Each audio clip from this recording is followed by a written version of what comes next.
Hi, you guys. Lady Rochelle here, author and founder of Warriors Talk, where we empower individuals to take action that leads to a healthier lifestyle. Today is National Cancer Survivors Day, and we're going to talk about 7 things that you need to know about cancer survivorship. Join me.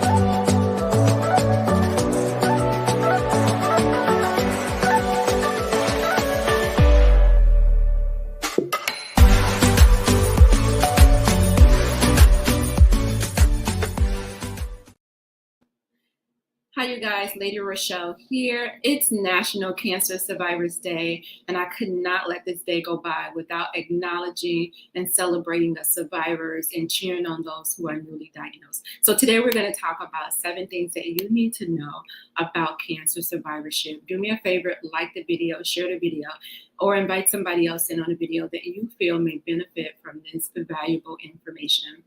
If you are a cancer survivor, tag another cancer survivor and let them know that we are celebrating survivorship.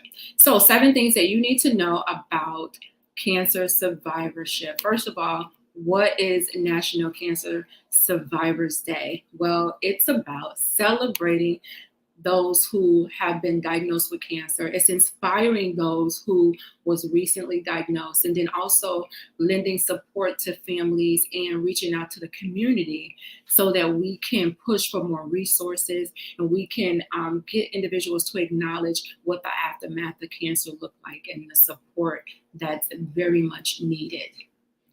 This has been going on for at least 35 years that we have been celebrating National Breast Cancer Survivors Day, and I must mention that this is also National Cancer, that is, Survivors Month. So we're celebrating really all month long as it relates to a cancer diagnosis. It doesn't matter what type of cancer diagnosis that you have had. This is the month of celebration. So if you know someone that has been diagnosed with any type of cancer, call them up and say, hey, I'm glad you're here. Check on them, especially those who are not in treatment, that sometimes they feel like they have been forgotten. So we all know someone who has been diagnosed with cancer, right? Right now is 1 in 3 men, 1 in 2 women will be diagnosed with cancer in their lifetime. So we can guarantee that we know someone or know someone who knows someone that has been diagnosed with cancer, that has been touched by cancer, right? Cancer is a common disease, as you can tell, because it is being frequently diagnosed with individuals. Everybody knows someone who has cancer. So, according to statistics, it's actually the second most common cause of death. We know that heart disease is still up there at number 1 as it relates to death, and we have to be concerned about our heart health as well, right? Because a lot of people are also dying from heart disease. Cancer is still holding on to number 2 as it relates to the most deaths in the United States. So let's talk about the 7 things that you need to know as it relates to a cancer diagnosis and the survivorship that's after cancer, right? After cancer, you found your cancer, and now what was happening after that? So the number 1, you need to know that, first of all, what is survivorship? And survivorship is really anyone living with a history of cancer. So if you was diagnosed yesterday, then you are considered a survivor, right? From the moment of diagnosis to the end of your life, you are considered a survivor. And I know that there are people out there who are diagnosed with stage 4, they don't like to be called survivors. Not all, but some. They don't like to be called survivors. Some of them like to be called thrivers. Some of them don't like to be called warriors either, because they feel like, I'm still in this battle and I haven't, conquered the battle yet. I'm still fighting, I'm still in treatment, I'm still doing scans, I'm still going to the doctor, they're still watching me closely. So some of them don't feel like they are survivors. But according to the definition, from the moment of your diagnosis until the end of your life, you are considered a survivor. So it doesn't matter what stage you are at.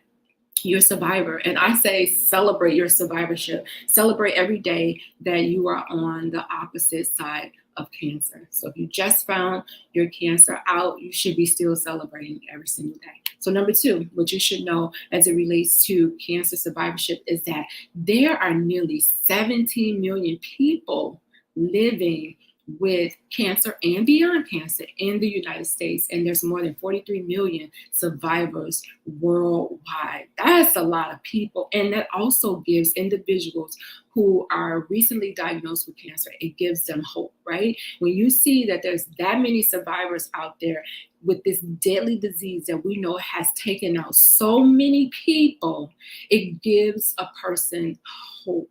And that's what those numbers, and they want to do. They want to give you hope so that you can know that you can beat this thing, that you don't have to lay down and die with cancer, that there are survivors out there that are surviving and they are thriving. They're going beyond survivorship. You don't have to just sit there and take a beating with cancer and roll over and die. So number 3 that you need to know about cancer survivorship is that the effects of cancer doesn't end because the treatment ends, right? We know when the treatment ends, that's when all the stuff starts. Oh my God, that's when all the stuff starts, right? We know that. So I know, and many cancer survivors know that sometimes it doesn't show up until years after you're done with treatment, and you're like, what? Where did this come from, right? You go to the doctor and they say, oh, that's the result of chemo. Oh, that's the result of radiation or the surgery that you have. There's so many things that come after cancer versus when you're actually in that treatment. And then I have someone that she agrees with me. True. Sometimes you think about like the side effects of what's happening while you're in treatment, but you're so focused on trying to get through treatment that you're not really thinking about, okay, what's going to happen after treatment when I'm done with treatment, because you're just focusing on, fighting this thing and trying to win. And then all of a sudden you're hit with, oh, by the way, these are some of the things that you're going to be dealing with after treatment. So just because a person is done with treatment, it doesn't mean that the side effects and everything else with cancer is done. So check on your friends that that has had a cancer diagnosis and they're done with treatment. Check on them, because the one thing I say as it relates to cancer is that you have these appointments to where they're seeing you all the time. You're having all these scans. You're doing all of these things. You're having labs drawn. You're constantly seeing specialists. And then all of a sudden, when you're done with cancer treatment, you go every 3 months, right? And then you go every 6 months. And then once you hit that year mark, they're like, okay, now I need you to go and see your general doctor. And then it's kind of like they just pushed you off this cliff, and you like, oh my God, like, what am I gonna do? You feel kind of nervous. You feel scared, because it's like now you don't have anybody babysitting you, right? Because they babysit you when you're going through treatment to make sure everything is going right with treatments, it's working. And so they're gonna watch you closely to make sure you're not having any harsh side effects, that they can't treat immediately. So they're gonna be watching you like a hawk. But the minute you're done with everything and they release you to that general doctor, then I felt like I felt like I was being abandoned. I'm just like, why can't they still see me? Especially because I was diagnosed with the triple negative breast cancer, which means, they really didn't know how to treat it. They just gave me everything, the chemo, the radiation, the surgery. They gave me everything and sent me on my way, knowing that with triple negative, they know that the percentage for it coming back is higher. So why wouldn't you monitor those people on a consistent basis versus just pushing them out and saying, okay, go about your life, and something happens, come back. So The effects of cancer don't just end with treatment. There are lifelong effects and hardships that comes along with a cancer diagnosis. Some people suffer with infertility. A lot of times they don't tell you, oh, you may not be able to have a child after this. So if you want to have a child, go and freeze your eggs. Think about that and do that before we enter treatment. A lot of times they're rushing you into treatment so fast, they don't even tell you about it. And then when treatment is over and the fog has been lifted, you think about it. Oh, what if I want to have babies? And they go, oh, well, you should have thought about that earlier, because the chemo that we gave you, you're not able to have any kids. And it's like, how dare you take that right away from me? And yeah, some people may say, well, you're fighting for your life, so you shouldn't even be thinking about trying to have any kids. You should be thinking about your life. But if there is a chance that I can have the child, then let me do what I need to do so that when I'm done with treatment, that can happen. So I know so many women that have told me that the doctors didn't even discuss it with them, and they found out afterwards that they wasn't going to be able to have any kids. Another thing about survivorship is when you're done with cancer, your sexual appetite changes. Why? Because your sexual desire changes because your body looks different. Your body looks different to you. Your body looks different to your spouse or your partner. And you feel some type of way about your body, especially if you're getting reconstructive surgery. You go through so many different phases or surgery just to get to where you want to be. It doesn't happen overnight. Some people go through many surgeries to get to where they want to be and be comfortable with the look after the reconstructive surgery. So you may not even look at yourself for a long time. You may be scared to look at yourself. You may be nervous to look at yourself, right? You may be scared because you're like, oh my God, is this person still going to love me? Are they going to find me sexy? Are they going to find me attractive? And then if you were single going into your diagnosis, you're thinking like, is anybody gonna want to be with me after I just got chopped all up and body parts chopped off? Like, it's something to think about. So your desire for sex, it really diminishes. It goes low because you don't feel sexy. You don't feel attractive. You don't feel that sexual urges or sexiness. And it takes work to get it back. It really does. It takes loving yourself. It takes practicing self-love, and, finding somebody that is going to love you in spite of, right? In spite of what you've been through. There are people out there. Some people may deal with lymphedema. Like, I have lymphedema in my arm where they removed my lymph nodes. I had 16 lymph nodes removed. So now I have lymphedema, which, the fluid, it swells up in the arm, and sometimes it can cause pain. So I have to wear a compression sleeve. I'm supposed to wear it all the time to keep the swelling down. I really don't have that much pain in the arm, but I do have swelling. So there are so many things that you deal with as it relates to the aftermath of cancer on the opposite side of survivorship, right? When you're done with cancer, a lot of people say, oh yeah, they're done. And, you're celebrating and you're excited. And in the back of your mind, you just like, oh God, like what just happened? Because the unknown is still ahead of you. You don't know what to expect. So many people have different problems going on with their body moving forward when they're done with cancer. So number 4, the thing that you should know about survivorship is that the cancer mortality rate has declined and cancer survivors are living longer than ever before. How do I know that? Because I'm here. I'm here, and I know so many survivors that I hear that went through a cancer diagnosis. And we know back when I was younger, because I'm 51, when I was younger, when you heard of a cancer diagnosis, that somebody had a cancer diagnosis, you just know that they was going to die from their cancer, right? You just knew that it's associated with death. They're going to die. A couple of months later, 6 months later, you know that they're dead, right? And so we associated death with cancer. It took for me to get a cancer diagnosis, for me to do my research, and for me to just opened my eyes to different things to know that cancer is not a death sentence. But back then, and when I heard my diagnosis, that's exactly what I thought. It's exactly what I thought. I thought, oh, I'm about to die. I am about to die. Ain't nothing they can tell me right now that I'm not going to die, right? That was the first thing that popped into my head. Cancer, death. So we have come so far, but yet we have so far to go. We have so far to go, and a cure should be on the table.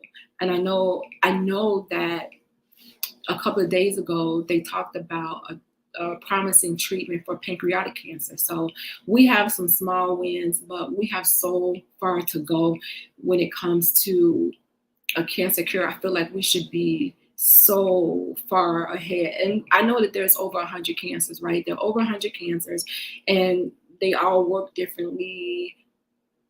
But I just think with all the technology that we have and how far the world has come, that we should have a cure for all of them.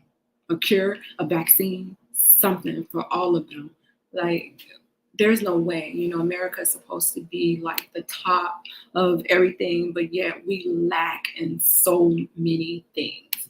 So the fifth thing that you should know as it relates to cancer survivorship is that 1 in 4 cancer survivors report that they have a decrease in like the physical aspects of their life. They have issues. Some of them even stop working because they're not able to, because of things that happened when they were having treatment.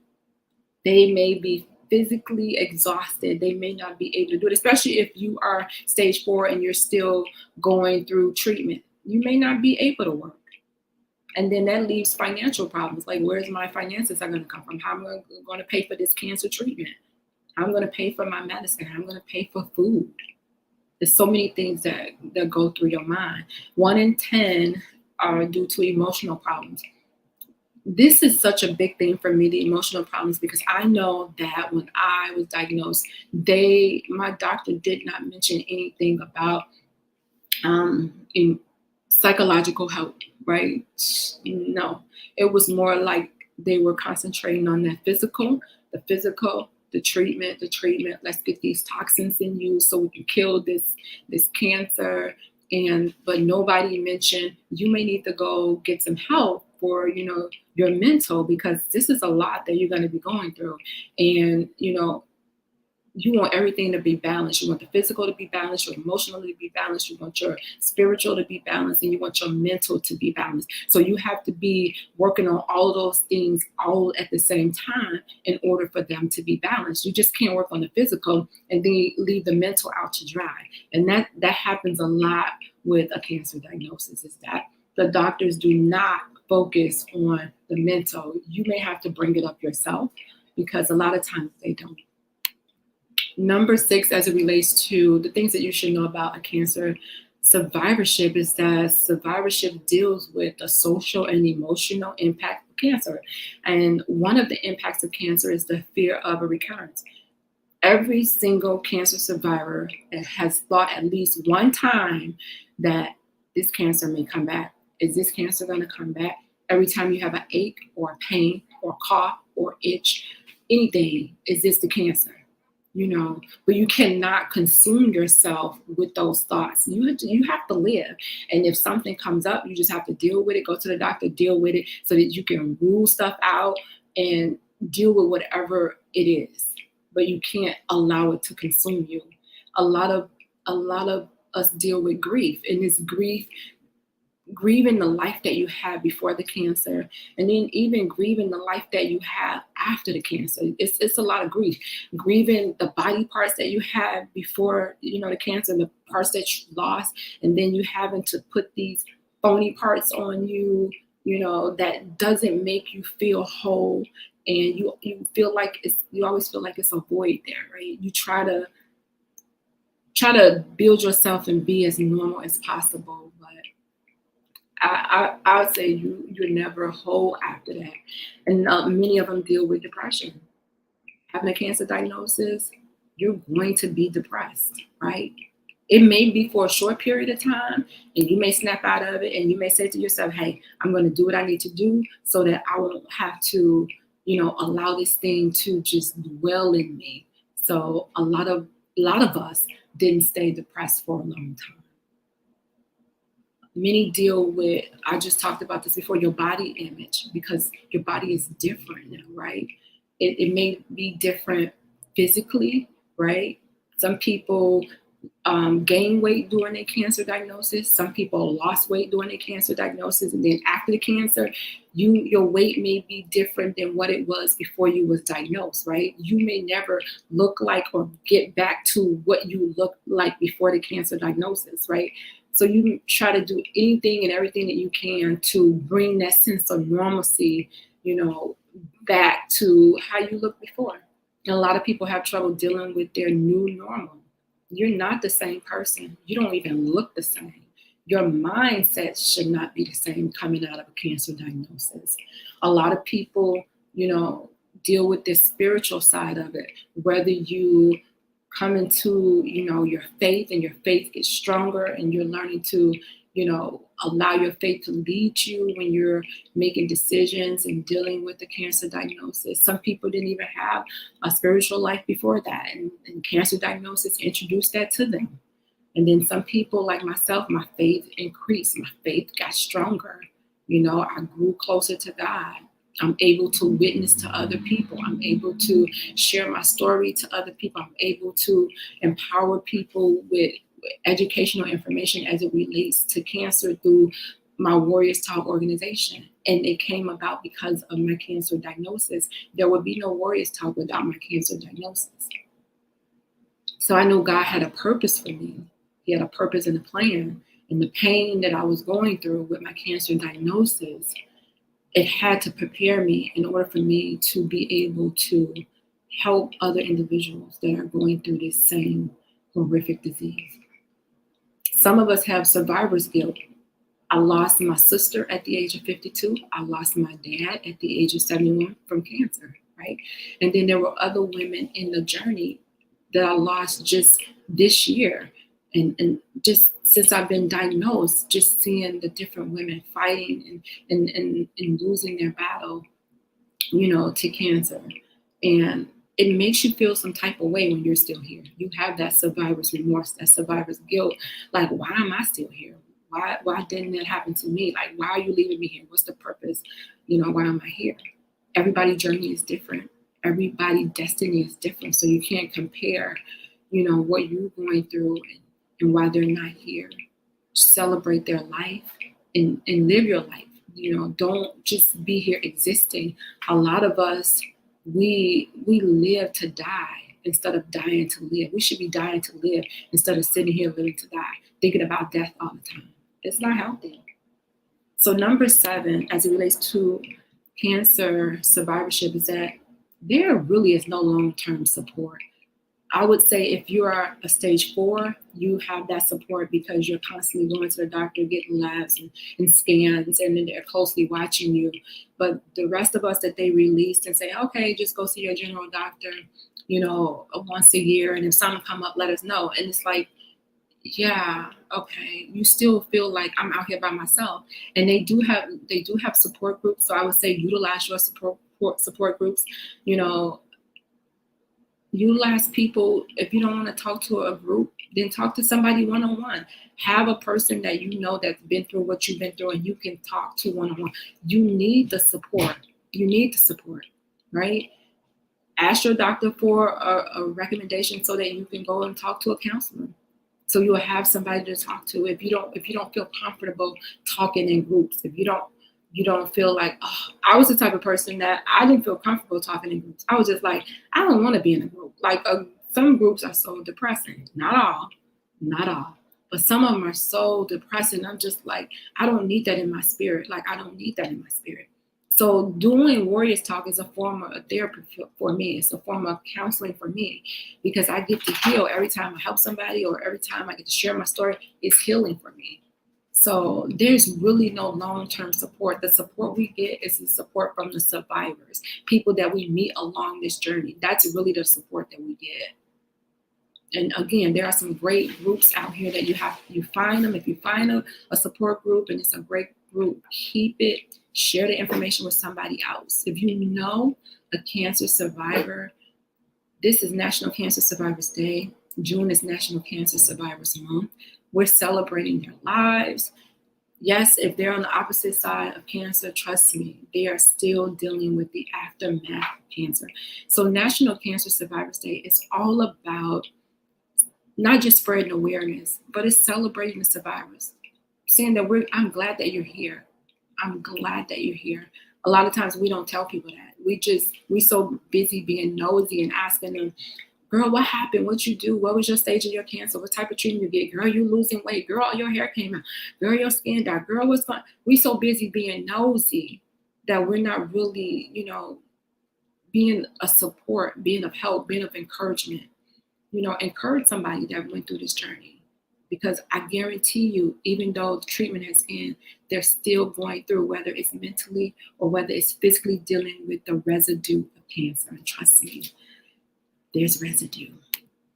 So you guys, thank you so much for just tuning in for this National Cancer Survivors Day. I couldn't let this day go by without just sharing my input. And thank you guys for listening. Know that the information that I give, I don't claim to be an expert, but I do claim to be experienced because I have experienced the cancer diagnosis. And I know that it can be a devastating diagnosis, but I'm here to just encourage anybody who will listen and let them know that cancer is not a death sentence, but it is an awakening to live your best life. So thank you guys for joining me.